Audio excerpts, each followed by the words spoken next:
Hello and welcome to price action trading course. ಈ ವಿಡಿಯೋದಲ್ಲಿ ಒಂದು ಚಾರ್ಟ್ ಪ್ಯಾಟರ್ನನ್ನು ಡಿಸ್ಕಸ್ ಮಾಡೋಣ. ನಾವು ಟ್ರಯಾಂಗಲ್ ಪ್ಯಾಟರ್ನ್ಗಳ ಬಗ್ಗೆ ಡಿಸ್ಕಸ್ ಮಾಡಿದ್ವಿ. ಆಲ್ರೆಡಿ 2 ಟ್ರಯಾಂಗಲ್ ಪ್ಯಾಟರ್ನ್ಗಳ ಬಗ್ಗೆ ಡಿಸ್ಕಸ್ ಮಾಡ್ತಾ ಇದ್ವಿ.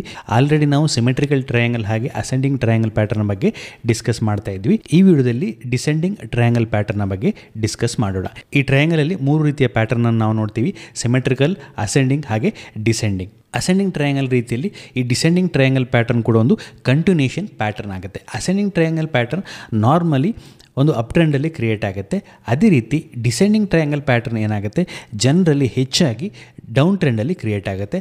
ಡೌನ್ ಟ್ರೆಂಡಲ್ಲಿ ಕ್ರಿಯೇಟ್ ಆಗಿ ಈ ಪ್ಯಾಟರ್ನ್ ಬ್ರೇಕ್ ಡೌನ್ ಆದ ನಂತರ ನೆಕ್ಸ್ಟ್ ಟ್ರೆಂಡ್ ಅಗೈನ್ ಡೌನ್ ಸೈಡೇ ಕಂಟಿನ್ಯೂ ಆಗುತ್ತೆ. ಹಾಗಾದರೆ ಈ ಪ್ಯಾಟರ್ನ್ ಯಾವ ರೀತಿ ಇರುತ್ತೆ ಅಂತ ನಾವು ನೋಡೋಣ. ಮೊದಲನೇದಾಗಿ ನಾನು ಆಗಲೇ ಹೇಳಿದಾಗೆ ಇದೊಂದು ಡೌನ್ ಟ್ರೆಂಡಲ್ಲಿ ಕ್ರಿಯೇಟ್ ಆಗುವಂಥ ಪ್ಯಾಟರ್ನ್. ಸೊ ಹಾಗಾಗಿ ಈ ಪ್ಯಾಟರ್ನ್ ಕ್ರಿಯೇಟ್ ಆಗಲಿಕ್ಕಿಂತ ಮುಂಚೆ ಟ್ರೆಂಡ್ ಒಂದು ಡೌನ್ ಟ್ರೆಂಡಲ್ಲಿರುತ್ತೆ, ಪ್ರೈಸ್ ಒಂದು ಡೌನ್ ಮೂವನ್ನ ಕೊಡ್ತಾ ಇರುತ್ತೆ. ಯಾವುದೋ ಒಂದು ಪಾಯಿಂಟ್ಗೆ ಬರುತ್ತೆ, ಅಲ್ಲಿ ಸಪೋರ್ಟನ್ನು ಪಡ್ಕೊಳುತ್ತೆ, ಒಂದು ಅಪ್ ಮೂವನ್ನ ಕೊಡುತ್ತೆ, ಸಪೋರ್ಟನ್ನು ಪಡ್ಕೊಂಡು ಒಂದು ಅಪ್ ಮೂವನ್ನ ಕೊಡುತ್ತೆ. ಅಗೈನ್ ಪ್ರೈಸ್ ಒಂದು ರೆಸಿಸ್ಟೆನ್ಸನ್ನು ಫೇಸ್ ಮಾಡುತ್ತೆ, ಅಗೈನ್ ಪ್ರೈಸ್ ಡೌನ್ ಬರುತ್ತೆ. ಈಗ ಡೌನ್ ಬಂದಾಗ ಏನಾಗುತ್ತೆ, ಮೇಜರ್ ಟ್ರೆಂಡ್ ಡೌನ್ ಇತ್ತು, ಪ್ರೈಸ್ ಒಂದು ರಿಟ್ರೇಸ್ಮೆಂಟ್ ಮೂವನ್ನ ಕೊಡುತ್ತೆ, ಅಪ್ ಮೂವನ್ನ ಕೊಡ್ಲಿಕ್ಕೆ ಫೇಲ್ ಆಗುತ್ತೆ, ಅಗೈನ್ ಡೌನ್ ಬರುತ್ತೆ.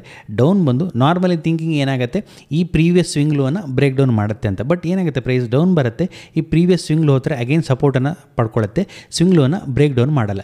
ಇಲ್ಲಿ ಸಪೋರ್ಟನ್ನು ಪಡ್ಕೊಂಡು ಅಗೈನ್ ಪ್ರೈಸ್ ಒಂದು ಅಪ್ ಮೂವನ್ನು ಕೊಡುತ್ತೆ. ಸೊ ಇದರ ಅರ್ಥ ಏನಾಗುತ್ತೆ, ಈ ಲೆವೆಲಲ್ಲಿ ಯಾರು ಬೈಯಿಂಗನ್ನು ಮಾಡಲಿಕ್ಕೆ ಸ್ಟಾರ್ಟ್ ಮಾಡಿದ್ರು, ಬೈಯರ್ಗಳು ಒಂದಷ್ಟು ಸಪೋರ್ಟನ್ನು ಕೊಟ್ಟಿದ್ರು, ಅಗೈನ್ ಅವರು ಇಲ್ಲಿ ಸಪೋರ್ಟನ್ನು ಕೊಡ್ತಾ ಇದ್ದಾರೆ ಅನ್ನೋದನ್ನು ಸಜೆಸ್ಟ್ ಮಾಡುತ್ತೆ.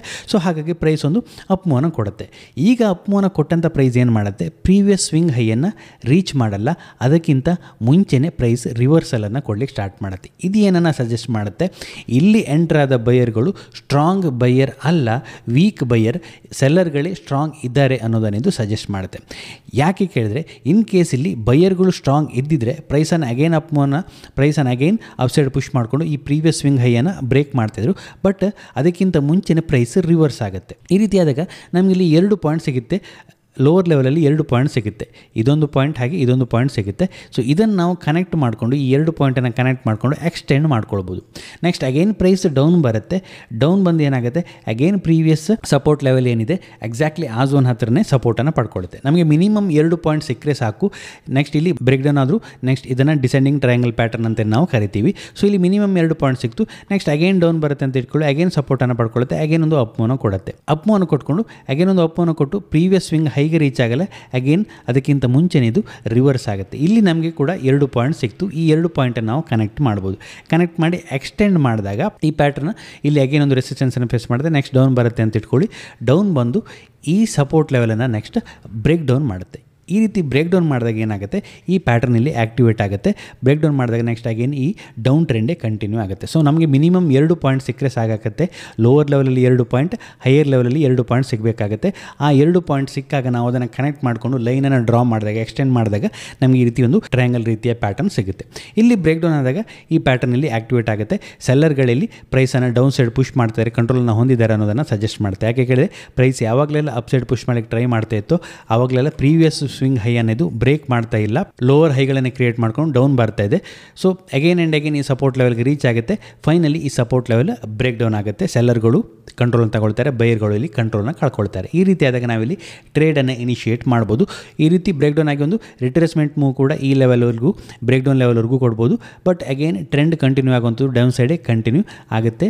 ಯಾಕೆ ಕೇಳಿದ್ರೆ ಇಲ್ಲಿ ಸೆಲ್ಲರ್ಗಳು ಕಂಟ್ರೋಲನ್ನು ಹೊಂದಿರ್ತಾರೆ, ನೆಗೆಟಿವ್ ಟ್ರೆಂಡ್ ಇರುತ್ತೆ. ಸೊ ಈ ರೀತಿಯಾದಾಗ ನಾವು ಇಲ್ಲಿ ಟ್ರೇಡನ್ನು ಈ ರೀತಿ ಬ್ರೇಕ್ ಡೌನ್ ಆದಾಗ ಟ್ರೇಡನ್ನು ಇನಿಷಿಯೇಟ್ ಮಾಡ್ಬೋದು, ಅಥವಾ ರಿಟ್ರೇಸ್ಮೆಂಟ್ಗೆ ವೆಯ್ಟ್ ಮಾಡಿ ಅಗೇನ್ ಪ್ರೈಸ್ ಒಂದು ಡೌನ್ ಮೂವ್ಗೆ ಬರಲಿಕ್ಕೆ ಸ್ಟಾರ್ಟ್ ಮಾಡಿದಾಗ ನಾವು ಎಂಟ್ರಿಯನ್ನು ಮಾಡ್ಬೋದು. ಹಾಗಾದರೆ ಎಂಟ್ರಿ ಮಾಡಿದಾಗ ನಮ್ಮ ಟಾರ್ಗೆಟ್ ಸ್ಟಾಪ್ ಲಾಸ್ ಎಷ್ಟಾಗುತ್ತೆ ಅಂತ ನಾವು ನೋಡಿದರೆ, ಈ ಪ್ಯಾಟರ್ನ್ ಹೈಟ್ ಎಷ್ಟಿದೆ, ನಾನು ಈ ಹಿಂದಿನ ವೀಡಿಯೋಗಳು ಡಿಸ್ಕಸ್ ಮಾಡಿದಾಗೆ ಈ ಹೈಟನ್ನು ನಾವು ಕ್ಯಾಲ್ಕುಲೇಟ್ ಮಾಡ್ಬೋದು. ಈ ಹೈಟ್ನಷ್ಟೇ ಟಾರ್ಗೆಟ್ ನಮಗೆ ಲೋವರ್ ಲೆವೆಲಲ್ಲಿ ಸಿಗುತ್ತೆ. ಈ ಸ್ವಿಂಗ್ ಹೈಯನ್ನು ಕೂಡ ನಾವು ಸ್ಟಾಪ್ ಲಾಸ್ ಆಗಿ ಇಟ್ಕೊಳ್ಬೋದು, ಅಥವಾ ಈ ಬ್ರೇಕ್ ಡೌನ್ ಲೆವೆಲ್ಗಿಂತ ಮೇಲೆ ಸ್ಟಾಪ್ ಲಾಸ್ ಆಗಿ ಇಟ್ಕೊಳ್ಬೋದಾಗುತ್ತೆ. ಅದೇ ರೀತಿ ವಾಲ್ಯೂಮ್ ಯಾವ ರೀತಿ ಇರುತ್ತೆ ಅಂತ ನಾವು ನೋಡೋದಾದರೆ, ನಾರ್ಮಲಿ ಪ್ರೈಸ್ ಡೌನ್ ಟ್ರೆಂಡನ್ನು ಕೊಡ್ತಾ ಇರುವಾಗ ವಾಲ್ಯೂಮ್ ಹೈ ಇರುತ್ತೆ. ಅದೇ ರೀತಿ ಈ ರೀತಿ ಇಲ್ಲಿ ಪ್ಯಾಟರ್ನ್ ಕ್ರಿಯೇಟ್ ಆಗ್ತಿರುವಾಗ ವಾಲ್ಯೂಮ್ ಸ್ವಲ್ಪ ಕಡಿಮೆ ಇರುತ್ತೆ. ನೆಕ್ಸ್ಟ್ ಬ್ರೇಕ್ ಡೌನ್ ಆದಾಗ ವಾಲ್ಯೂಮ್ ಇಲ್ಲಿ ಜಾಸ್ತಿ ಇರುತ್ತೆ. ಇದೊಂದು ಜಸ್ಟ್ ಎಕ್ಸ್ಟ್ರಾ ಕನ್ಫರ್ಮೇಷನ್ ಅಷ್ಟೇ. ನೆಕ್ಸ್ಟ್ ನಾವೊಂದು ಚಾರ್ಟ್ನ ಎಕ್ಸಾಂಪಲನ್ನು ನೋಡಿದರೆ ಇಲ್ಲಿ ನಾವು ನೋಡ್ಬೋದು ಪ್ರೈಸ್ ಕ್ಲಿಯರಾಗಿ ಒಂದು ಡೌನ್ ಟ್ರೆಂಡನ್ನು ಮಾಡ್ಕೊಂಡು ಡೌನ್ ಬರ್ತಾ ಇತ್ತು. ಒಂದು ಪಾಯಿಂಟಲ್ಲಿ ಸಪೋರ್ಟನ್ನು ಪಡ್ಕೊಳ್ಳುತ್ತೆ, ಸಪೋರ್ಟನ್ನು ಪಡ್ಕೊಂಡು ಒಂದು ಅಪ್ ಮೂವನ್ನು ಕೊಡುತ್ತೆ, ಅಪ್ ಒಂದು ರಿಟ್ರೇಸ್ಮೆಂಟ್ ಮೂವನ್ನು ಕೊಡುತ್ತೆ, ಅಲ್ಲಿ ಅಗೇನ್ ಒಂದು ರೆಸಿಸ್ಟೆನ್ಸನ್ನು ಫೇಸ್ ಮಾಡುತ್ತೆ. ನೆಕ್ಸ್ಟ್ ಡೌನ್ ಬರುತ್ತೆ. ಡೌನ್ ಬಂದಾಗ ನಾವು ನೋಡ್ಬೋದು ಪ್ರೀವಿಯಸ್ ಸಪೋರ್ಟ್ ಲೆವೆಲ್ ಏನಿದೆ ಆ ಝೋನಲ್ಲೇ ಒಂದು ಸಪೋರ್ಟನ್ನು ಪಡ್ಕೊಳ್ಳುತ್ತೆ, ಇಲ್ಲಿಂದಲೇ ಒಂದು ರಿವರ್ಸಲ್ ಮೂವನ್ನು ಕೊಡುತ್ತೆ.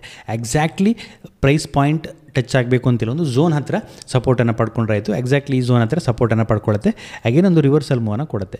ರಿವರ್ಸಲ್ ಮೂವನ್ನು ಕೊಟ್ಕೊಂಡು ಅಪ್ ಹೋಗುತ್ತೆ, ಬಟ್ ಪ್ರೀವಿಯಸ್ ಸ್ವಿಂಗ್ ಹೈಯನ್ನು ಬ್ರೇಕ್ ಮಾಡಲ್ಲ ಅಥವಾ ಪ್ರೀವಿಯಸ್ ಸ್ವಿಂಗ್ ಹೈ ಹತ್ತಿರ ರೀಚ್ ಆಗಲ್ಲ, ಅದಕ್ಕಿಂತ ಮುಂಚೆನೇ ರಿವರ್ಸ್ ಆಗುತ್ತೆ, ಡೌನ್ ಬರುತ್ತೆ, ಎಕ್ಸಾಕ್ಟ್ಲಿ ಇಲ್ಲಿ ಸಪೋರ್ಟನ್ನು ಪಡ್ಕೊಳ್ಳುತ್ತೆ, ಅಪ್ ಮೂವನ್ನು ಕೊಡುತ್ತೆ. ನೆಕ್ಸ್ಟ್ ಇಲ್ಲಿ ಕನ್ಸಾಲಿಡೇಷನನ್ನು ಮಾಡುತ್ತೆ. ನಾವು ನೋಡ್ಬೋದು ಅಪ್ ಮೂವನ್ನು ಕೊಡೋದು ಪ್ರಯತ್ನವನ್ನು ಮಾಡಿದಾಗಲೆಲ್ಲ ಈ ಟ್ರೆಂಡ್ ಲೈನ್ ನಾವೇನು ಇಲ್ಲಿ 2 ಪಾಯಿಂಟ್ ಸಿಕ್ಕಿದಾಗ ಇಲ್ಲೊಂದು ಪಾಯಿಂಟ್ ಸಿಕ್ತು, ಹಾಗೆ ಇಲ್ಲೊಂದು ಪಾಯಿಂಟ್ ಸಿಕ್ತು, ಇಲ್ಲೊಂದು ಪಾಯಿಂಟ್ ಸಿಕ್ಕಿದಾಗ ನಾವೊಂದು ಟ್ರೆಂಡ್ ಲೈನನ್ನು ಡ್ರಾ ಮಾಡ್ತೀವಿ, ಹಾಗೆ ಇಲ್ಲೊಂದು ಪಾಯಿಂಟ್ ಸಿಕ್ತು, ಹಾಗೆ ಇದೊಂದು ಝೋನ್ ಸಿಕ್ತು, ಇಲ್ಲಿ ನಾವು ಟ್ರೆಂಡ್ ಲೈನನ್ನು ಡ್ರಾ ಮಾಡ್ತೀವಿ.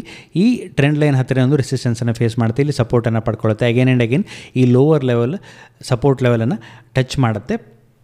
ನೆಕ್ಸ್ಟ್ ಇಲ್ಲಿ ಬ್ರೇಕ್ ಡೌನನ್ನು ಮಾಡುತ್ತೆ, ಒಂದು ಬ್ರೇಕ್ ಡೌನನ್ನು ಮಾಡಿ ಒಂದು ರಿಟ್ರೇಸ್ಮೆಂಟ್ ಮೂವನ್ನು ಕೊಡುತ್ತೆ. ನೆಕ್ಸ್ಟ್ ಶಾರ್ಪಾಗಿ ಒಂದು ಡೌನ್ ಟ್ರೆಂಡ್ ಮೂವನ್ನು ಕಂಟಿನ್ಯೂ ಮಾಡೋದನ್ನು ನಾವಿಲ್ಲಿ ನೋಡಿರ್ಬೋದು. ಇಲ್ಲಿ ಇಷ್ಟು ದೊಡ್ಡ ಪ್ಯಾಟರ್ನ್ ಅಷ್ಟು ಡೌನ್ ಸೈಡ್ ಟಾರ್ಗೆಟನ್ನು ನಾವು ಮಿನಿಮಮ್ ಆಗಿ ಎಕ್ಸ್ಪೆಕ್ಟ್ ಮಾಡ್ಬೋದು, ಬಟ್ ಇಲ್ಲಿ ಅದಕ್ಕಿಂತ ದೊಡ್ಡ ಟಾರ್ಗೆಟೇ ಸಿಕ್ತು ಅಂತ ಹೇಳ್ಬೋದು. ಇಲ್ಲಿ ಕೂಡ ಒಂದು ಚಾರ್ಟನ್ನು ನಾವು ನೋಡ್ಬೋದು, ಡೈಲಿ ಚಾರ್ಟ್.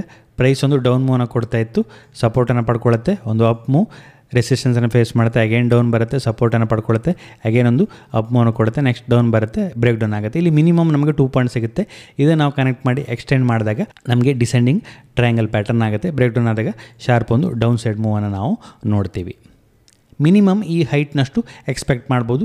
ನೆಕ್ಸ್ಟ್ ಅದಕ್ಕಿಂತ ಡಬಲ್ ಟಾರ್ಗೆಟನ್ನು ನಾವು ಎಕ್ಸ್ಪೆಕ್ಟ್ ಮಾಡ್ಬೋದು. ನೆಕ್ಸ್ಟ್ ಇಲ್ಲೊಂದು ಚಾರ್ಟನ್ನು ನಾವು ನೋಡ್ತೀವಿ. ಪ್ರೈಸ್ ಒಂದು ಡೌನ್ ಮೂವನ್ನು ಕೊಡ್ತಾ ಇತ್ತು, ಡೌನ್ ಟ್ರೆಂಡಲ್ಲಿತ್ತು, ಸಪೋರ್ಟನ್ನು ಪಡ್ಕೊಳ್ಳುತ್ತೆ, ಒಂದು ಅಪ್ ಮೂವ್, ಅಗೇನ್ ಡೌನ್ ಬರುತ್ತೆ, ಸಪೋರ್ಟ್, ಅಗೇನ್ ಒಂದು ಅಪ್ ಮೂವ್, ನಮಗೆ 2 ಪಾಯಿಂಟ್ ಸಿಕ್ತು, ಅದನ್ನು ಕನೆಕ್ಟ್ ಮಾಡಿ ನಾವು ಟ್ರೆಂಡ್ ಲೈನನ್ನು ಡ್ರಾ ಮಾಡ್ಬೋದು, ಹಾಗೆ ಸಪೋರ್ಟ್ ಲೈನನ್ನು ಕೂಡ ಇಲ್ಲಿ ಡ್ರಾ ಮಾಡ್ಬೋದು. ಇಲ್ಲಿ ಬ್ರೇಕ್ ಡೌನ್ ಆಗುತ್ತೆ, ಒಂದು ರಿಟ್ರೇಸ್ಮೆಂಟ್, ನೆಕ್ಸ್ಟ್ ಒಂದು ಡೌನ್ ಮೂವನ್ನು ಕೊಡುತ್ತೆ ಅಂತ ಹೇಳ್ಬೋದು. ಇಲ್ಲೊಂದು ಪ್ಯಾಟರ್ನನ್ನು ನಾವು ನೋಡ್ಬೋದು, ಡಿಸೆಂಡಿಂಗ್ ಟ್ರಯಾಂಗಲ್ ಪ್ಯಾಟರ್ನನ್ನು ನಾವು ನೋಡ್ಬೋದು, ಬಟ್ ಇದು ಕ್ರಿಯೇಟ್ ಆದಂಥದ್ದು ಅಪ್ ಟ್ರೆಂಡಲ್ಲಿ. ಈ ರೀತಿ ಆದಾಗ ಇದು ರಿವರ್ಸಲ್ ಪ್ಯಾಟರ್ನ್ ರೀತಿಯಲ್ಲಿ ವರ್ಕ್ ಆಗುತ್ತೆ.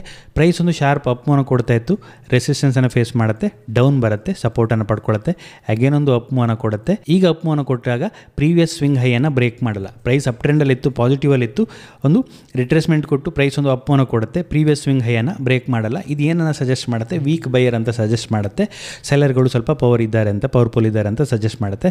ನೆಕ್ಸ್ಟ್ ಅಗೇನ್ ಡೌನ್ ಬರುತ್ತೆ, ಎಕ್ಸಾಕ್ಟ್ಲಿ ಪ್ರೀವಿಯಸ್ ಸಪೋರ್ಟನ್ನು ಪಡ್ಕೊಳ್ಳುತ್ತೆ, ಅಪ್ ಮೂವನ್ನು ಕೊಡುತ್ತೆ. ಈಗ ಅಪ್ ಮೂವನ್ನು ಕೊಟ್ಟಾಗಲೂ ಕೂಡ ಪ್ರೀವಿಯಸ್ ಸ್ವಿಂಗ್ ಹೈಯನ್ನು ಇದು ಬ್ರೇಕ್ ಮಾಡಲ್ಲ, ಅಗೇನ್ ಇದು ಲೋವರ್ ಹೈಯನ್ನು ಕ್ರಿಯೇಟ್ ಮಾಡುತ್ತೆ. ಅಪ್ ಟ್ರೆಂಡಲ್ಲಿ ಈ ರೀತಿ ಲೋವರ್ ಹೈ ಕ್ರಿಯೇಟ್ ಮಾಡಿದಾಗ ಅದು ನೆಗೆಟಿವ್ ಆಗುತ್ತೆ. ಸೊ ನೆಕ್ಸ್ಟ್ ಪ್ರೈಸ್ ಡೌನ್ ಬರುತ್ತೆ, ಇಲ್ಲಿ ಬ್ರೇಕ್ ಡೌನನ್ನು ಮಾಡುತ್ತೆ, ನೆಕ್ಸ್ಟ್ ಒಂದು ಡೌನ್ ಮೂವ್ ಕೊಟ್ಟ ನಂತರ ಅಗೇನ್ ಪ್ರೈಸ್ ಒಂದು ಅಪ್ ಮೂವನ್ನು ಕಂಟಿನ್ಯೂ ಮಾಡುತ್ತೆ. ಸೊ ಜನರಲಿ ಇದು ಡೌನ್ ಟ್ರೆಂಡಲ್ಲಿ ಕ್ರಿಯೇಟ್ ಆಗುವಂಥದ್ದು continuation pattern. In case up ಟ್ರೆಂಡಲ್ಲಿ ಈ ರೀತಿ ಪ್ಯಾಟರ್ನ್ ಕ್ರಿಯೇಟ್ ಆಯಿತು ಅಂತೇಳಿ ಅದು ರಿವರ್ಸಲ್ ಪ್ಯಾಟರ್ನ್ ಆಗಿ ವರ್ಕ್ ಆಗುತ್ತೆ. ಸೊ ಇದು descending triangle pattern break down ಆಗುವಂಥದ್ದು ಲೋವರ್ ಸೈಡ್ ಸಪೋರ್ಟ್ ಲೆವೆಲೇ ಬ್ರೇಕ್ ಡೌನ್ ಆಗುತ್ತೆ. ಅಸೆಂಡಿಂಗ್ ಟ್ರಯಾಂಗಲಲ್ಲಿ ಹೈಯರ್ ಲೆವೆಲಲ್ಲಿ ರೆಸಿಸ್ಟೆನ್ಸ್ ಲೈನ್ ಏನಾಗುತ್ತೆ ಅದು ಬ್ರೇಕ್ಔಟ್ ಆಗಬೇಕಾಗತ್ತೆ. ಸೊ ಇಲ್ಲಿ ಸಪೋರ್ಟ್ ಲೆವೆಲ್ ಬ್ರೇಕ್ ಡೌನ್ ಆಯಿತು, ಪ್ರೈಸ್ ಒಂದು ಡೌನ್ ಮೂವನ್ನು ಕೊಡ್ತು. ಈ ರೀತಿ ನಾವು ಈ ಡಿಸೆಂಡಿಂಗ್ ಟ್ರಯಾಂಗಲ್ ಪ್ಯಾಟರ್ನನ್ನು ಟ್ರೇಡ್ ಮಾಡ್ಬೋದು. ಇದಿಷ್ಟು ಈ ವಿಡಿಯೋದಲ್ಲಿ. ನಿಮಗೇನಾದರೂ ಈ ವಿಡಿಯೋ ಇಷ್ಟ ಆಯಿತು ಅಂತೇಳಿ ಲೈಕ್ ಮಾಡಿ, ನಿಮ್ಮ ಸಜೆಷನ್ಸನ್ನು ಕಮೆಂಟ್ ಮಾಡಿ. ಇನ್ನು ಹೆಚ್ಚಿನ ವಿಡಿಯೋಗಳಿಗಾಗಿ ನಮ್ಮ ಯೂಟ್ಯೂಬ್ ಚಾನಲನ್ನು ಸಬ್ಸ್ಕ್ರೈಬ್ ಮಾಡ್ಕೊಳ್ಳಿ. Thank you.